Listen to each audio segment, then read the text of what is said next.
Esse tempo de pandemia tem colocado diante de nós muitos desafios. Falamos no domingo passado sobre a essência da comunhão. E nós sabemos que a comunhão dos irmãos, a comunhão da igreja, é um aspecto central na vida de fé. Contudo, a impossibilidade do encontro presencial tem nos feito olhar para essa dimensão da Igreja de Cristo com um novo olhar. Ninguém nega que a atividade da igreja é essencial e que o culto é essencial. Contudo, o culto presencial tem o seu tempo certo de acontecer. O culto presencial num templo com todos os recursos, todos reunidos, não é constitucional para a igreja. Ou seja, não deixamos de ser igreja de Cristo pelo fato de não estarmos reunidos aqui nesta manhã. A igreja de Cristo, ao longo de sua história, muitas vezes foi perseguida. Pessoas foram impedidas de se reunirem, de se encontrarem. E ainda assim, a igreja sobreviveu, pois ela não depende das programações para sobreviver. Não são programas que dão vida à igreja. E se o culto não for muito mais do que um mero programa, ele estará muito aquém da sua essência. Sim, Jesus muitas vezes se dirigiu a grandes multidões que se reuniam, que chegavam à sua volta para ouvi-lo, que se reuniam de todos os cantos para vê-lo, para ver se não realizaria algum sinal, algum milagre. Contudo, Jesus garantiu a sua presença, a comunhão viva com Ele mesmo, ali onde 2 ou 3 estiverem reunidos em meu nome, disse Ele. Isso significa dizer que não precisaremos mais voltar ao culto presencial? Afinal, esse vai ser o novo normal, não é? Cultos online, transmissão ao vivo, disponibilizados aí nas redes sociais, os quais esses cultos eu posso assistir do conforto da minha sala, ou quem sabe até mesmo, para os que gostam de dormir mais, do conforto da minha cama, do meu quarto. Mas espera aí, os próprios decretos governamentais não declaram o culto uma atividade essencial? O funcionamento das igrejas e dos templos paranaenses está garantido, e não só paranaense, apesar de o Estado estar sob decreto de calamidade pública. A Lei 20.205 de 2020, já publicada no Diário Oficial do Estado, no dia 20 de junho, estabelece que as igrejas prestam serviços essenciais em períodos como o que o mundo todo atravessa por causa da Covid-19. O projeto que originou a lei permite que cultos e missas ocorram sendo vedada a determinação de fechamento total de igrejas e templos, porém com a possibilidade de restrição no número de pessoas presentes, o que acontece no momento também. E daí, na sequência, vemos nos noticiários notícias do tipo fiscalização contra o Covid interdita culto com mais de 2.000 pessoas em Curitiba. Participantes estavam contrariando os protocolos sanitários estabelecidos para conter o vírus, como o distanciamento social. Comentário de uma das participantes: não é muita gente, porque aqui a gente tinha álcool em gel, todo mundo de máscara. Ao ser questionada, essa pessoa, não tinha medo da aglomeração, a resposta dela foi simplesmente: não, eu não tenho medo.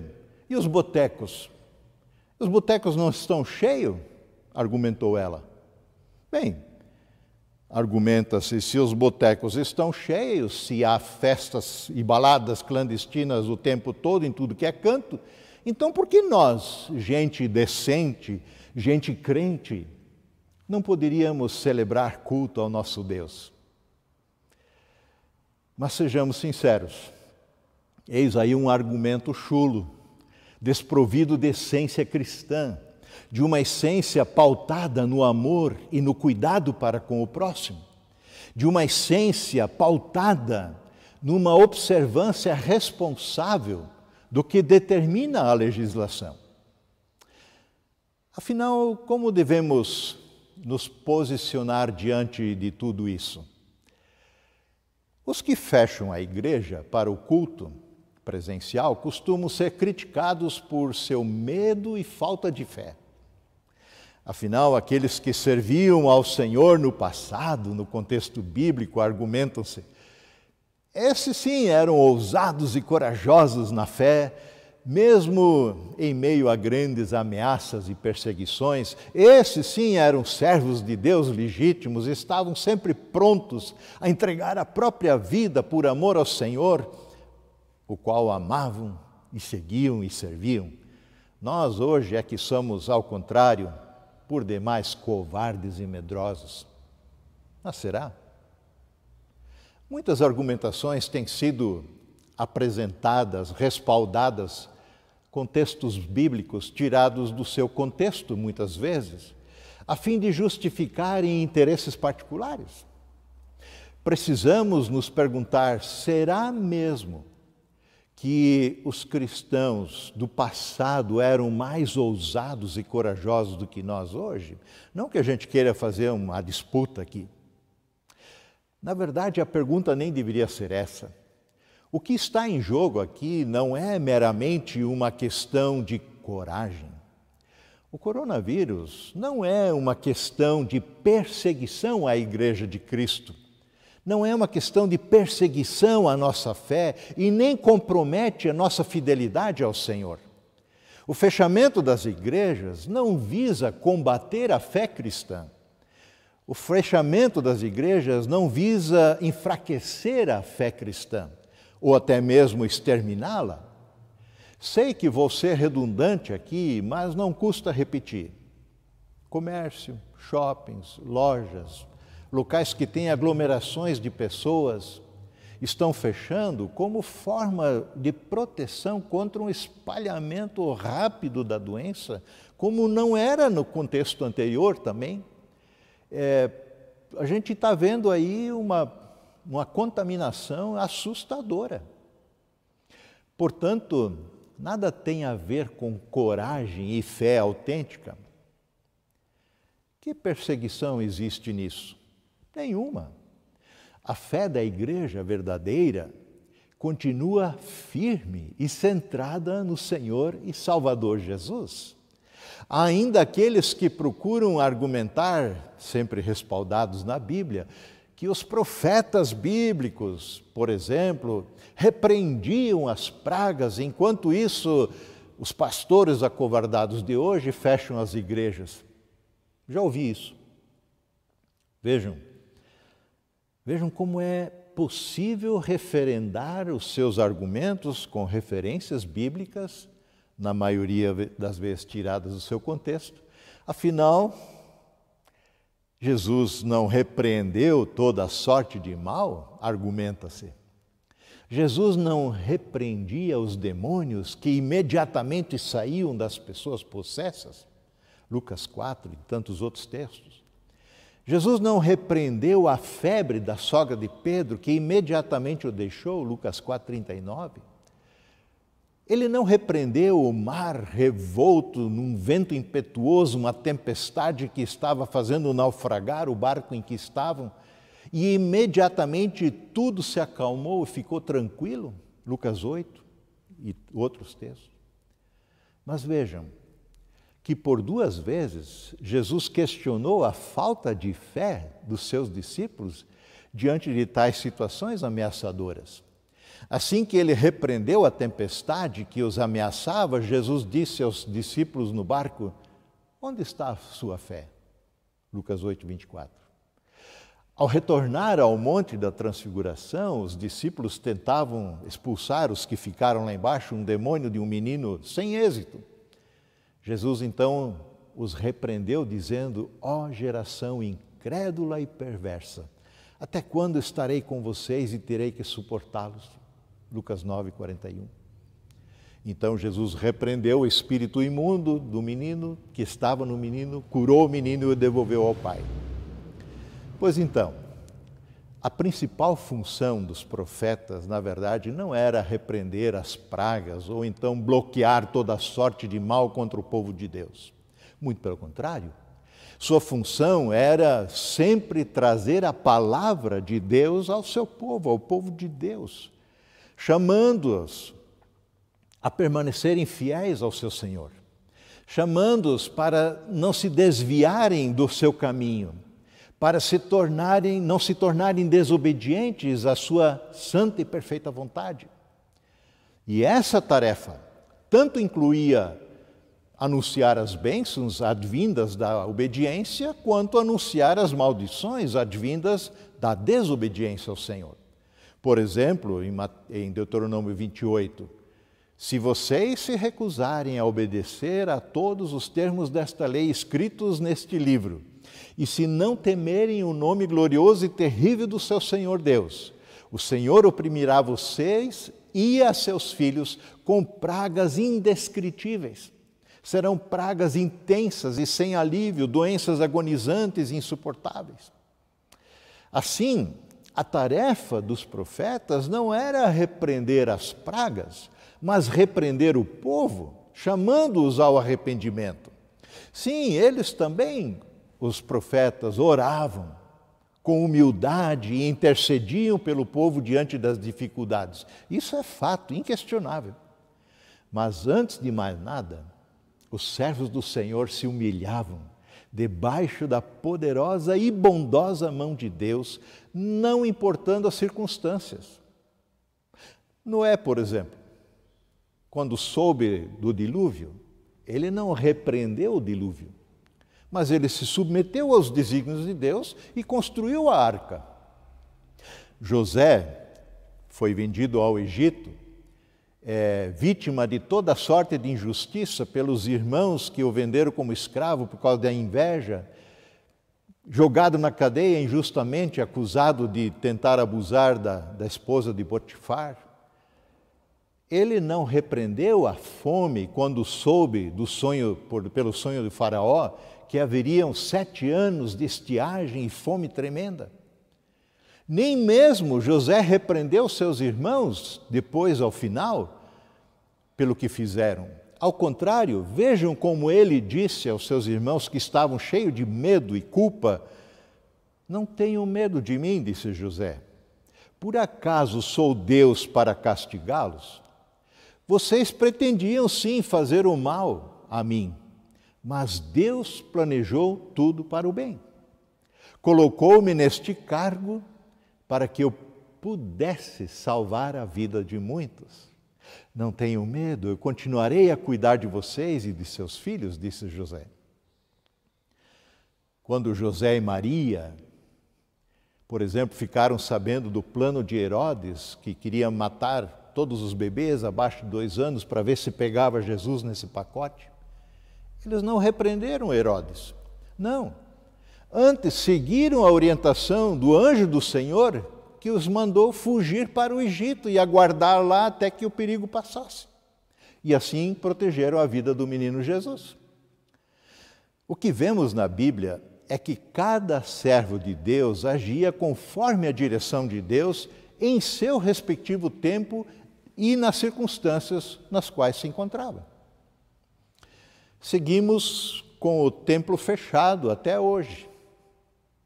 Não por causa da falta de fé da liderança, da equipe ministerial, nem por falta de coragem e ousadia em repreender todo o mal, nem mesmo por uma obediência cega e as restrições impostas pelo Estado, o município. Mas, a meu ver, trata-se de uma decisão sensata, ponderada em várias reuniões, ponderada em amor, ponderada com respeito a você, ao próximo. Trata-se até mesmo de uma oportunidade de, como igreja cristã, mostrar respeito à sociedade em geral e nos organizar de outras formas para sermos sal da terra e luz do mundo, em meio a essa pandemia. Há muitas formas de fazer isso. Você já percebeu que talvez agora você tenha mais oportunidade como nunca antes para dedicar tempo à oração, ao estudo da palavra de Deus, a jejuar, a evangelizar através dos meios eletrônicos ou até mesmo pelo telefone ou pessoalmente, se a oportunidade surgir. Você tem tido oportunidades para atender pessoas que sofrem à sua volta, com recursos que você ainda tem, de forma pontual, quem sabe, mas sim tem a oportunidade de se solidarizar com vizinhos, participar de campanhas como temos feito aqui na comunidade, para o Serene, para o Dorcas, pessoas e tantos projetos. Continuamos sendo igreja de Cristo, apesar das restrições, apesar do templo fechado. Não é falta de coragem, e muito menos falta de ousadia espiritual. É isto sim um cuidado especial com você, movido pelo amor que nos une. Eu ainda hoje ontem, aliás, me chegou um pequeno texto do pastor Renato Camargo, da comunidade Campolim de Sorocaba. E ele escreveu o seguinte: igreja que é igreja de verdade, não se fecha, não se constrange com decisões políticas, não para de compartilhar as boas novas do Evangelho, não deixa de estender a mão aos que sofrem, não se cala diante das injustiças, nem deixa de ensinar aos pequenos. Já os templos, bem, esses podem ficar fechados pelo tempo que for necessário, por amor àqueles por quem a igreja luta e serve. Então, quando se alardeia por aí, os pastores covardes estão fechando as igrejas, temos aí mais um argumento confuso e incorreto. Vejam bem, quando se fecham templos, não significa que a igreja de Cristo está sendo fechada. Os templos são apenas locais de culto e não a igreja de Cristo. Creio que Pedro coloca toda essa questão de uma maneira clara e contundente em sua primeira carta, capítulo 1, verso 23, e entrando no capítulo 2, que eu trago para você. Vejam o que Pedro escreve. Pois vocês nasceram de novo, não para uma vida que pode ser destruída, mas para uma vida que dura para sempre, porque vem da eterna e viva palavra de Deus. Pois os seres humanos são como o capim, sua beleza é como a flor do campo. O capim seca e as flores murcham, mas a palavra do Senhor permanece para sempre. Ele cita Isaías 40. E essa palavra é a mensagem das boas novas que lhes foi anunciada, diz Pedro. Portanto, consequentemente, livrem-se, rejeitem de toda a maldade, rejeitem todo engano, toda hipocrisia, toda inveja e todo tipo de difamação. Como bebês recém-nascidos, desejem intensamente, ardentemente, o puro leite espiritual, para que por meio deste leite espiritual, da palavra do Senhor, cresçam e experimentem plenamente a salvação. agora que provaram da bondade do Senhor, agora que provaram que o Senhor é verdadeiramente bom. E Pedro segue: vocês têm se aproximado de Cristo, que é a pedra viva. As pessoas o rejeitaram, mas Deus o escolheu para lhe conceder grande honra. E vocês também são pedras vivas, com as quais um templo espiritual é edificado. E além disso, vocês são sacerdotes santos. Por meio de Jesus Cristo, vocês oferecem sacrifícios espirituais que agradam a Deus. Como dizem as Escrituras, ponho em Sião uma pedra angular, Jesus, escolhida para grande honra.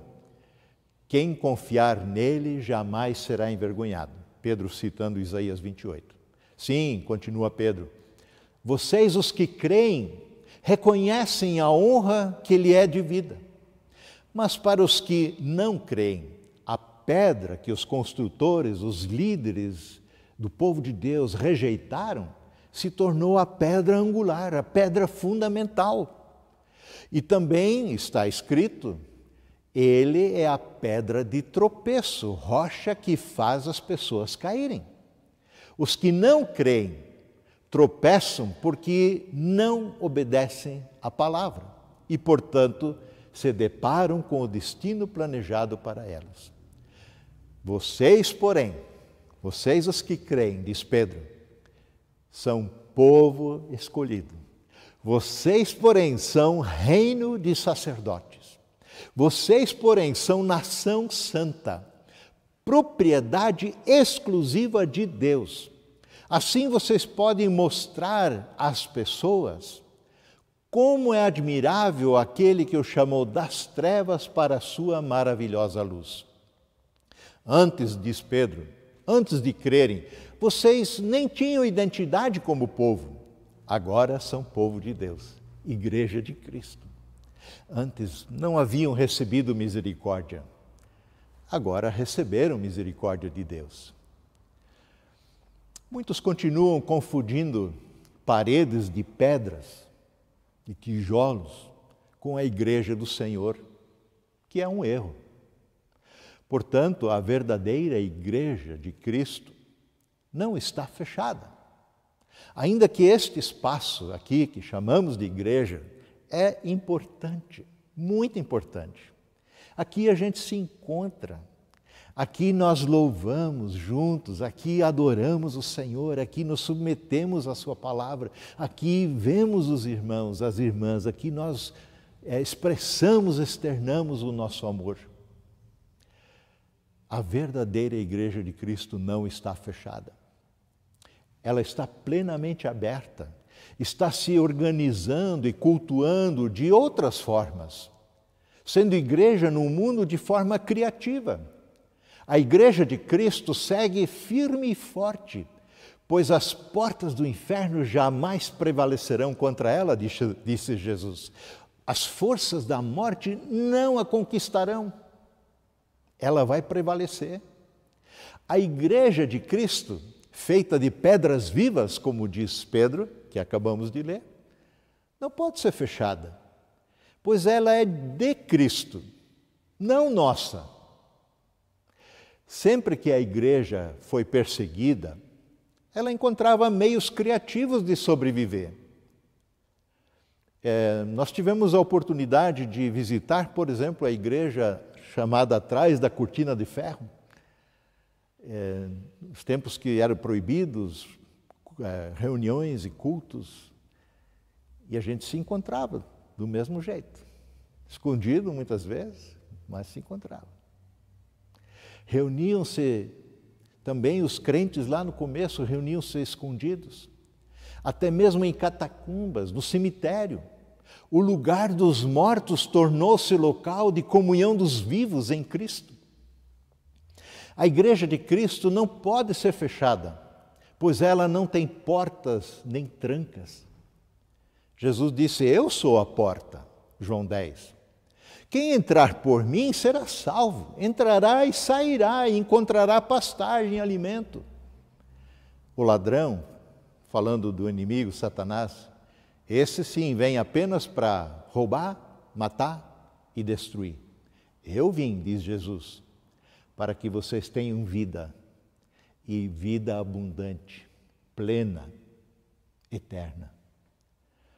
Então, a Igreja de Cristo não pode ser fechada, pois ela não tem paredes, tijolos. Ela é feita de pessoas, pedras vivas, de servos do Senhor. A Igreja de Cristo está viva, não pode ser morta, não pode ser paralisada. A palavra de Deus que a alimenta não pode ser algemada. Vejam como Paulo escreve a Timóteo, 2 Timóteo 2. Lembre-se de que Jesus Cristo, escreve Paulo, é descendente do rei Davi, ressuscitou dos mortos. Essas são as boas novas que eu anuncio.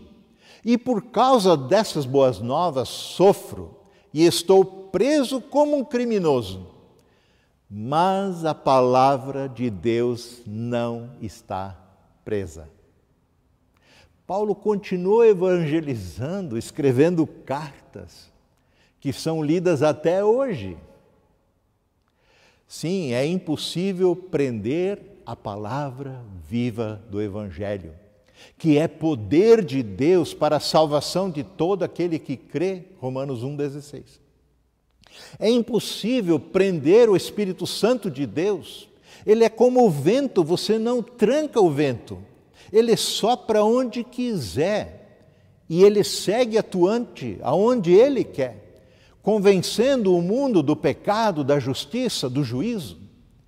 Nações tentaram fazer isso.